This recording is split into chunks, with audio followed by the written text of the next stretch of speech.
Tere taas, ma loodan, et te võtsite mu eelmist soovitust kuulda, natuke venitada, sest et see on tõesti olnud üks pikk plokk, aga pärast seda saame ka vaimu ja keha natuke puhata. Aga meil on täna praegusel hetkel 3 suurt märksõna, see on Euribor, see on kinnisvara ja see on sõda. Ja eriti Eesti turul on need kõik asjad omavahel vahetult seotud. Ja kuna meil on suur paneel ja nagu ikka vähe aega, siis alustaks võib-olla meie vestlust sellega, et te annate kõik, nii nagu auditoorium praegu ennustab seda, mis tasemel on Euribor kesksuveks, annate ka teie oma välja valitud määratluse järgi ühe ennustuse tänavuseks aastaks. Olgu see Euribor, olgu see kinnisvaraturu mingit sorti suund või Rainer äkki ka see, millal me rahu läbirääkimisteni jõuame. Ehk siis, kui näiteks Jonnast alustada, siis mis on su aasta ennustus? Ma ise tunnen, et ma peaks ennustama pigem Euribori. Ja ma tahaks ennustada, et Euribor kindlasti kas tõuseb, langeb või jääb samaks. Samas kõige suurem tõenäosus loomulikult on see, et ta langeb, küsimus on kui kiiresti. Kui ma võin natuke pikemalt võib-olla avada, et siis hästi palju ilmselt sõltub sellest, mida teeb nüüd inflatsioon jaanuaris-veebruaris, seda ei ole veel teada. Euroopa Keskpank intresse langetamas on, selleks aastaks oodatakse 4 intressi langetust, küsimus on, kui agressiivsed need on. Kui nüüd esimeste kuude inflatsioon peaks olema selline, ütleme 2 või võib-olla natuke 2 peale isegi oleks ka okei, siis peaks tulema päris jõulised langetused ja see oleks siis see stsenaarium, mida siin ka näiteks Rootsi Keskpank korra ette nägi, et siin juunis-juulis võiks juba 2 ringis olla. Euribor võib-olla isegi alla selle unistatakse natukene. Kui nüüd inflatsioon jääb selline 2,7, 2,8, midagi niimoodi, siis võib eeldada, et need langetused on madalamad või nagu vähem agressiivsed. Ja sellisel juhul ilmselt see Euribor ka kukub aeglasemalt. Täna igal juhul neid väga palju ei ole, kes arvaks, et selle aasta lõpuks oleks Euribor kõrgem kui 2% arusaadavatel põhjustel, sest et neid langusi oodatakse. Kui me vaatame praegu Euribori Sonja kurssi, mis on siis näitab neid tulevikutehinguid, siis praegu 6 kuu Euribori aasta lõpus tehingutest vaadates on 2,16. Eks, nii et eks natukene oodatakse võib-olla ka tõusu, seal on natuke raske hinnata, et kui suur on nüüd see efekt sellel USA võlakirja hinna väga kõrgel tasemel, sest see on ka ikkagi üsna madala intressiga või madala riskitasemega. Nii et ootame põnevusega. No, Kristjan Andero, see Euribori tase on kindlasti üks asi, mis otseselt seda kinnisvaraturgu siin kohalikul tasemel mõjutab. Kas see on ainus asi, mida te jälgite või kuidas te ise prognoosite tulenevalt ka sellest nii-öelda, et pank on siin kõnelenud? Ma oskan vastata, kui korterit plaanite osta või kodu või investeerimiseks vahet ei ole, siis ma küsin, mis vahet seal on, mis vahet on, mis Euribor on. Kui ta tõuseb, on hästi, kui langeb, on ka hästi ja ma selgitan, miks. Sellepärast, kui ta tõuseb, siis te kuulsite, et tõusu põhjuseks võib olla see, et inflatsioon tuleb. Kui tuleb inflatsioon, ju ta siis on laiapõhiline, ju ta jõuab sinna varahindadesse ka, nii et korteri hind suure tõenäosusega ka kasvab. Kui ta langeb, siis teil on madalam kuumakse, nii et selles mõttes tundub nagu mõlemad pidi hästi. Aga ega meeldida eraldi ei prognoosi kuidagi, me vaatame neid samu graafikuid, mida Bigpangas vaadatakse ja lähtume sellest, kus meil siin väikses kinnisvaraarendajal seda nagu teadmist peaks paremini tulema, kui rahaturgudel on. Kas tuleb aasta? Ma teen lühidalt ja ma teen prognoosi. Ma arvan, et selle aasta üks parimaid aktsiaturgude sektoreid on ärikinnisvara. Toon väga lihtsa näite meie enda Eestern Real Estate fondi näitel. 150 miljonit eurot on fondil laenukoormus. Euribor tipus oli 4%, täna on 2,7%, see tähendab puhtalt täiendavat dividendi 2 miljonit eurot. Kui me räägime, et aasta lõpuks prognoositakse Euribori 2% juurde, see tähendab võrreldes 4%-ga täiendavat dividendi 3 miljonit eurot. Lihtsalt täiendav puhas rahavoog võrreldes võlakirjadega, mis justkui olid väga populaarsed, ühtede intress tuleb alla, kinnisvarafondide dividend läheb ülesse. Rainer, paljud inimesed ostavad endale kodu tõepoolest siis, kui nad seda vajavad, aga investeerivad siis, kui nad tunnevad ennast turvaliselt. Ja ma küsin sellise kaheosalise küsimuse, et esiteks, kas sa usud, et sel aastal sõda Ukrainas sellisel kujul, nagu ta on viimased 3 aastat kestnud, lõpeb? Ja teiseks, kas see, et ta sellisel kujul lõpeb, on lõppkokkuvõttes seda kindlustunnet kasvatav või hoopiski kahandav? Kõik on võimalik pakkuda välja, midagi välistada ei saa, aga ma ei tahaks olla selline nagu klassikaline riigiametnik, kes ei võta üldse vastutust. Mina ostsin 3 aastat tagasi maja Saaremaale, väga ei kahetse. Et seda maja oli vaja korda teha, seda ma natuke rohkem kahetsen.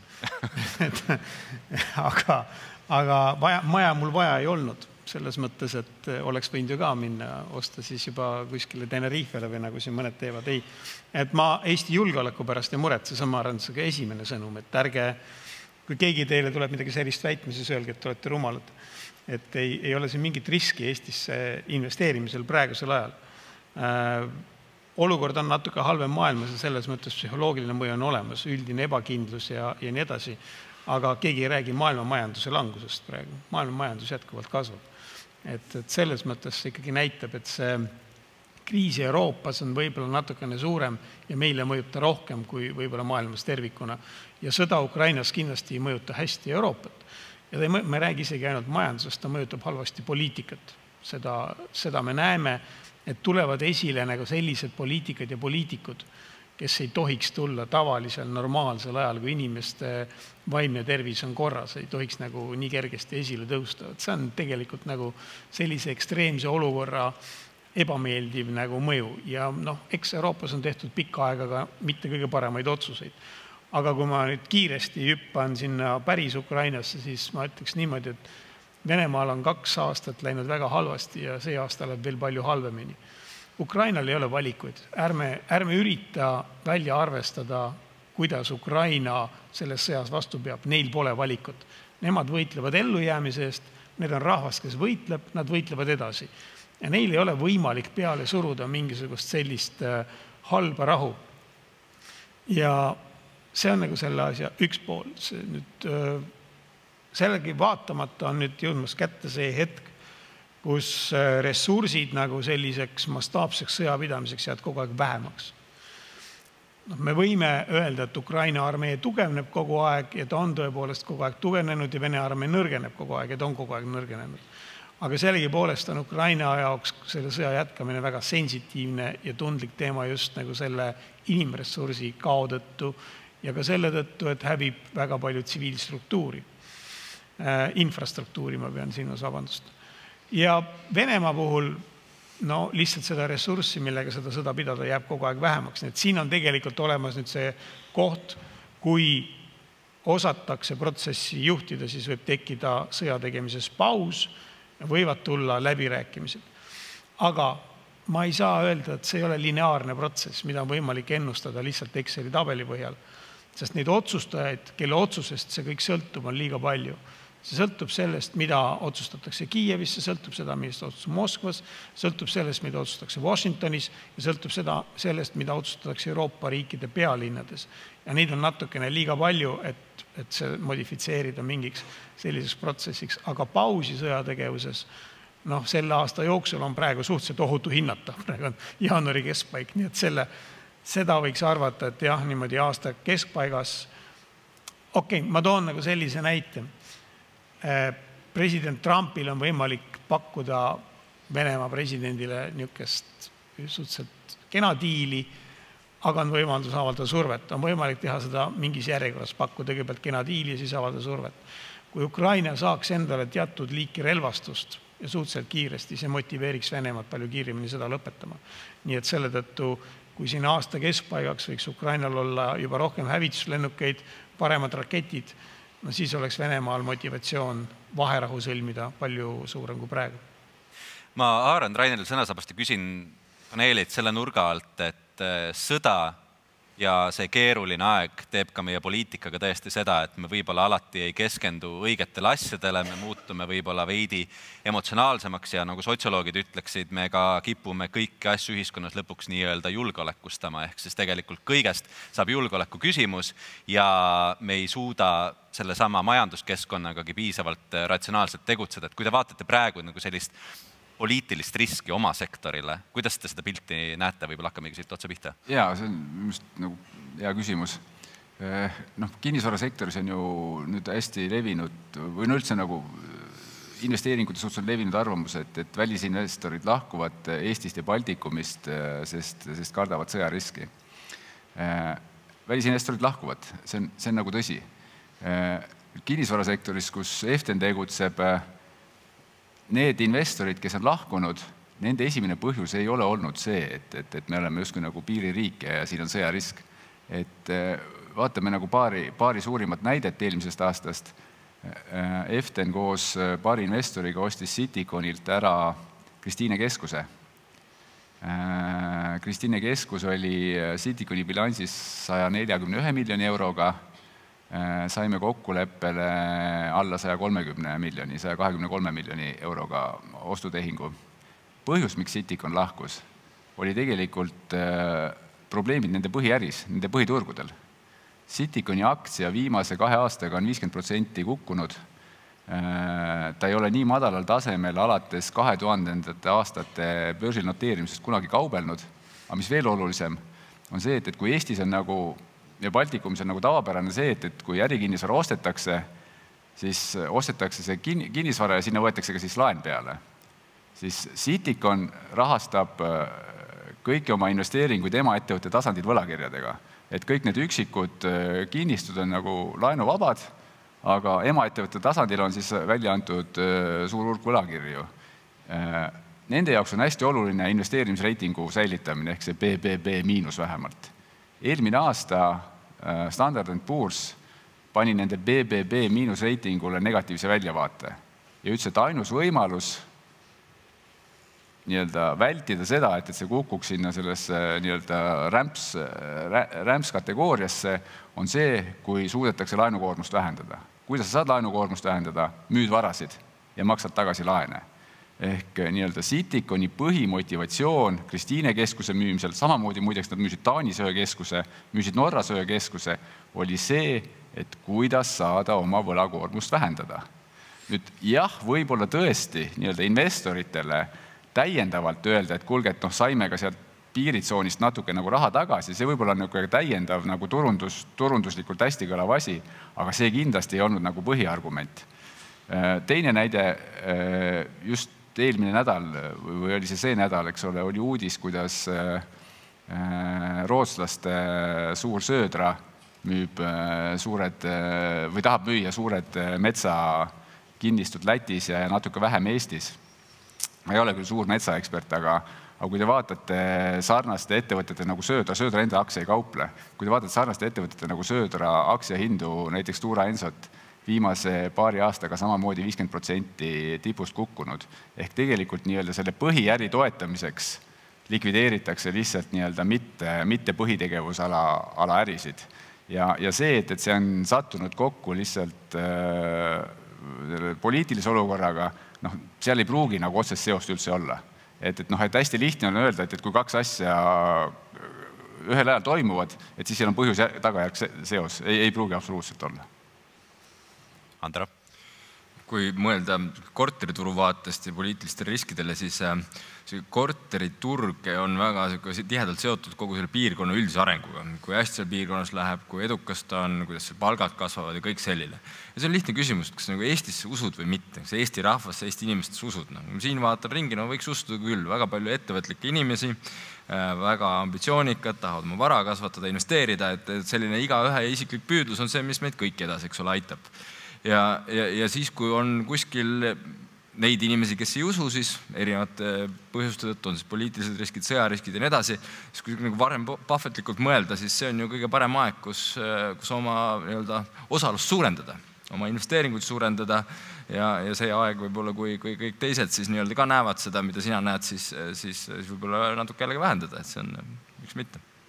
Joona, kardate pangamaksu või midagi muud, et ikka pangad ka õigesti ja võrdväärselt panustaksid sellesse, et Eesti oleks kaitstud ja kõik see muu? No eks see on see poliitiline risk, et kui vaadata, et selgelt enamik Euroopa riike on täna selles olukorras, et raha on puudu, mis tähendab, et tuleb siis makse vastavalt tõsta ja ega siin häid valikuid ei ole, otsitakse selgelt, mis ühiskonnas kõige vähem emotsioone tekitab ja praegu on leitud, et julgeolekumaks tundub kõigile aus ja õiglane ja tegelikult pankadelt täiendavate maksude kehtestamine tunduks ka justkui okei.